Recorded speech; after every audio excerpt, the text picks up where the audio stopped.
now let's welcome our keynote speaker for today. He is the Executive Director for the Center of Regulatory Excellence, Duke and US, Professor John Lim. Professor?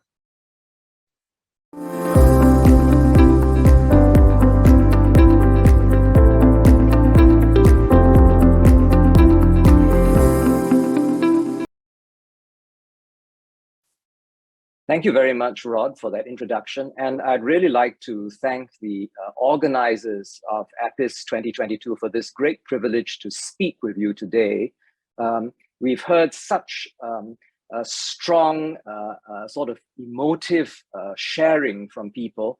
And I'd like to sort of maintain that momentum to some degree as I talk about this issue, which could potentially be quite dry when we think about engaging patients in shaping health policy.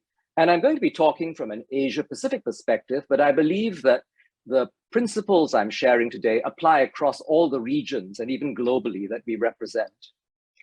So when we think of patient engagement, there are actually many definitions of it, but they all share the underlying theme of facilitating and strengthening the role of those who use the services and products as co-producers. That's the key word, as co-producers of health and healthcare policy and practice.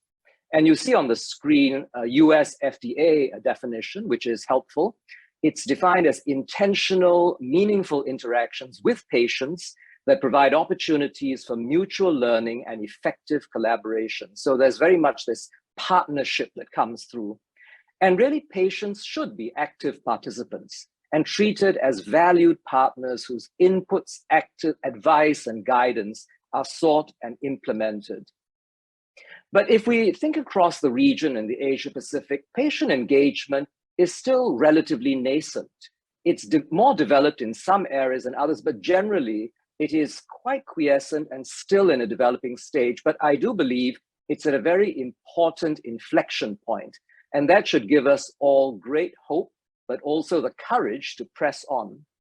Now, if we think of the US and Europe in the health products regulatory space, because for many years I was a regulator and head of the Medicines Regulatory Agency in Singapore, we see in other parts of the world that patient engagement has been pioneered. It's very much embedded, but much less so in the Asia Pacific.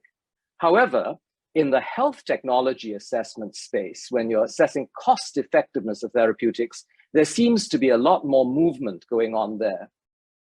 And these are just some recent developments that we see across the region. I won't go through them, you can read them for yourselves, but you see advancement in Japan, where the Therapeutics Regulatory Agency, the Pharmaceutical and Medical Device Agency already has guidances on patient involvement.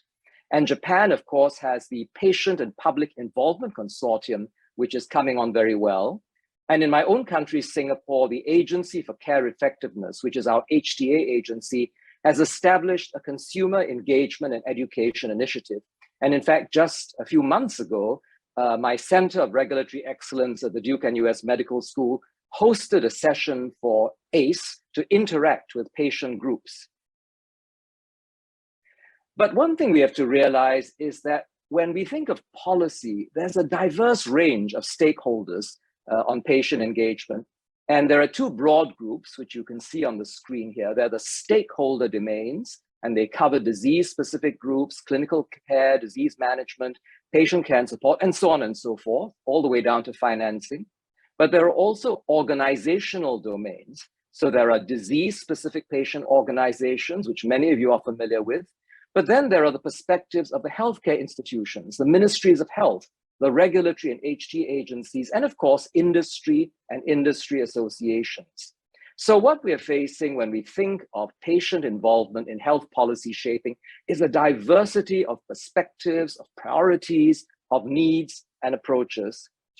And so the question for us today must be, how do we move towards a much greater degree of shared understanding and purpose? Now, in 2019, my center co-hosted a roundtable with Faster Cures from the Milken Institute to try and look at this. How do we integrate patient engagement into healthcare and access to medicines in the Asia-Pacific region? And that link will send you to the report. But there are some points that came up in the discussion. words and cultural context matter. And one key thing that came out in this roundtable was that the term advocacy, which is generally widely used in Western societies, can actually have a rather negative connotation when we use it in an Asian perspective, because it has the idea of lobbying rather than collaboration. And so it is important to consider different perspectives and motivations as stakeholder partnerships form. But one key thing that came across in that roundtable and has been repeated in the roundtables we've held since is that capacity building is a common need for all stakeholders. So in that meeting, which was the last time we were able to meet in person before the pandemic, was that patients and clinicians did not feel confident in engaging with government and even industry. And then interestingly, around the same table, the representatives from governments, regulators, and industry shared that they felt ill-equipped to meaningfully incorporate patient outcomes and preferences into routine decision-making processes. So patients do need to build the capacity to understand the rules of the game, but without losing critical thinking and continuing to highlight issues and giving constructive feedback. And commitment to equity must remain at the heart of patient engagement. But remember these other points: shared purpose does not mean that the stakeholders in the partnership do not have other objectives which are distinct from the goals that are shared, because all organizations must remain true to their missions. And remember also this, that while we do want more patient engagement in the shaping of health policy, patient engagement is not necessarily the solution for all the challenges in our healthcare systems. But nonetheless, multi-stakeholder platforms and discussion can accelerate patient engagement across the region. So when we think of patients as partners for sustainable health systems, there are these three areas. Firstly, meaningful and systematic involvement of patients is not the norm. The patient engagement landscape is fragmented, and there is actually insufficient capacity of stakeholders to effectively engage. But we want to move to the orange boxes on the right, to have strong person-centered health systems, to have multi-stakeholder communication and coordination, and to have empowered stakeholders with tools and skills for patient engagement. And so this was the thinking that led to this coalition that is currently hosted at my center, which we call CAPE, the Coalition to Accelerate Patient Engagement in the Asia Pacific. And CAPE is a multi-stakeholder partnership hosted in a neutral academic setting in the medical school at Duke NUS. And basically it's a convening platform to bring together the various bodies that you see in the slide here. It's disease agnostic, but it's rooted in Asia, and nonetheless beyond Asia, there is a global outlook. So over the course of the roundtables that we've had, both before the pandemic and even during 2020 and 2021 in virtual platforms, these are the sort of areas that are important: access to health products, access to quality and value-based healthcare, and of course, the overall environment for patient engagement. And in the middle, you see some of the boxes which we're working on, whether it's patient-centered product development and regulation, or patient-centered health technology assessment, or patient-centered healthcare delivery and clinical research, but moving towards the co-production of health policies for universal healthcare coverage. So 3 priorities have been identified from the discussions we've had over the course of the last 3 years, and the pandemic has not slowed down our discussion thanks to virtual platforms. But these are 3 things, and we are going to address them further in a scientific conference that we're organizing in October this year. Culture, as I was alluding to earlier, we need to adapt language, the way people work, the demographics, the understanding of healthcare systems to the local cultural context in which we function, whether it's our individual countries or across the region. And we want to shift organizational and professional mindsets about the value of patient inputs. And very importantly, in doing this, we need to build trust. The second thing is we need to have more structure, because to really accelerate patient engagement, whether in the broad sense or in shaping health policy, we need to move from ad hoc to formal, sustained platforms for engagement best suited to the local context. and to then have a system to promote emerging models for healthcare delivery, regulation, and HTA. And the third thing that is very important is data.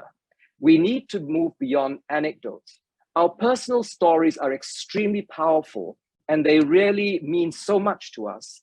But when we're dealing with policy, we need to move into the ability to have data, to evidence that can be used to describe patient-structured experiences in a form that is understood in health system decision-making. So this is a very important aspect that I would like to emphasize, and I've been sharing with organizations for many years, even when I used to be in my former job as head of the regulatory agency in Singapore.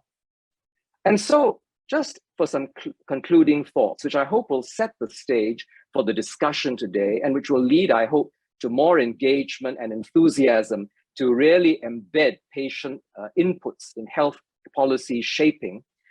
Patient engagement is at an important inflection point in the Asia Pacific, and stakeholders should commit to resolving institutional, attitudinal, social, and professional barriers. And remember this, patient engagement benefits all stakeholders, and especially if one is from an industry or regulatory or health policy position, we need to remember this. And this point made by the Economist Intelligence Unit has shown that drugs developed using patient-centric design had a 20% increased likelihood of being launched compared to drugs developed not using this approach. The other thing that is needed is that we must have collaborative approaches that align objectives and have adequate resourcing. This is fundamental. And one example is the co-creation of guidances and standards for industry partnership. This will strengthen trust when we are thinking of this partnership with patients. And it is essential to have training, more training and capacity building to equip the diverse stakeholders with relevant knowledge and skills, because this is a critical enabler for what we're talking about today in terms of shaping health policy with greater patient inputs. And so my final point is this: let's work together and aim not just to catch up and basically do what has already been accomplished in, let's say, more developed Western societies, but let's work together to innovate, to co-create new and even better models for patient engagement in shaping health policy in the Asia Pacific. And I believe this is not just a pipe dream. If we really commit to it, if we work together, if we apply some of the things I've been sharing today and things that you will discuss later in your breakout groups, I do believe this is a very tangible goal and achievable result. So thank you very much for your patience in listening to me. I'd like to thank my colleagues who assisted me in preparing this presentation. And with that, I would now like to pass the time over to Marilyn, who will take you further in our very exciting session today. Thank you so much.